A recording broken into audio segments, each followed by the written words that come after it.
Dumipensa na. Pauline Luna hindi napigilang ipahuli ang asawa nitong si Vic Soto. Maine Mendoza nagmamakaawang iurong ang kaso. Tila mapahanggang sa ngayon nga ay hot topic sa mundo ng showbiz ang naging love triangle nga umano na mag-asawang si Pauline Luna at Vic Soto at kalaguyo umano nitong si Maine Mendoza. Ito nga ay nagsimula na mauungkat ng ilan mga larawan nila Vic at Maine at usaping pagkakaroon nga ng relasyon ng mga ito at mas malala pa nga daw ay nagkaroon ng lihim na anak ito si Maine Mendoza sa TV host matapos nga nito makipaghiwalay sa dating nobyo na si Arjo Ataide. Subalit sa naging latest interview naman ni Vic Soto sa segment na Fast Talk with Boy Abunda ay pinatotohanan nito ang lahat ukol sa kumakalat na issue nila ni Maine at matapang nitong sinagot at diretsa ang inamin na siya umano ang tunay na ama na pinagbubuntis noon ni Maine. At ito nga ilang dekada na din nilang itinago sa publiko. Pahayag pa ng TV host. Yes, Tito Boy. All the questions from our fans and some netizens reach me. I didn't deny it in public because we just kept quiet on social media. I have a lot of respect for the Luna family and my children with Pauline, but this time, it's necessary to admit the truth. It doesn't mean that are not afraid to face the truth that came in our lives with Maine. We are just looking for an opportunity to admit in public. But yes, Tito Boy, I admit this is wrong because I have a family.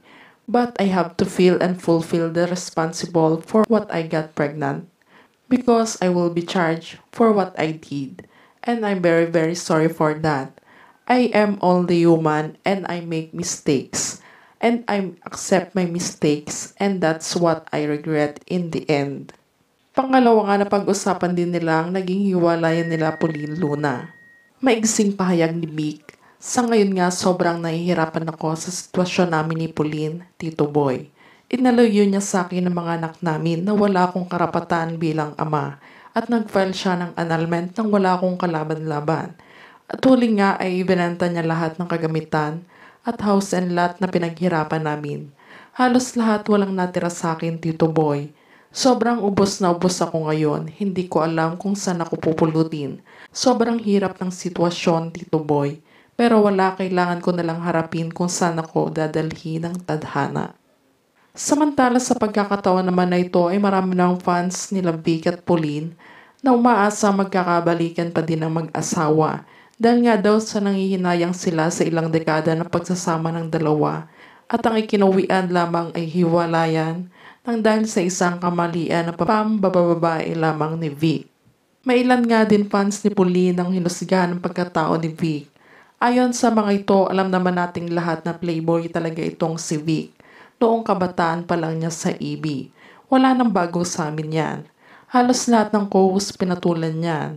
Kaya hindi malabong ipagpalit niyan si Pauline na ilang dekada niyang inintay.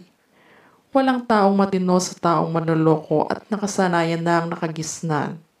Kaya naman sa ngayon ay tinapos na din ni Pauline ng lahat upang pagsisihan ng mga ito ang ginawa sa kanya.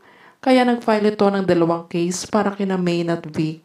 At ito nga ay adultery at illegitimate child na siyang kaharapin sa korte ng dalawa.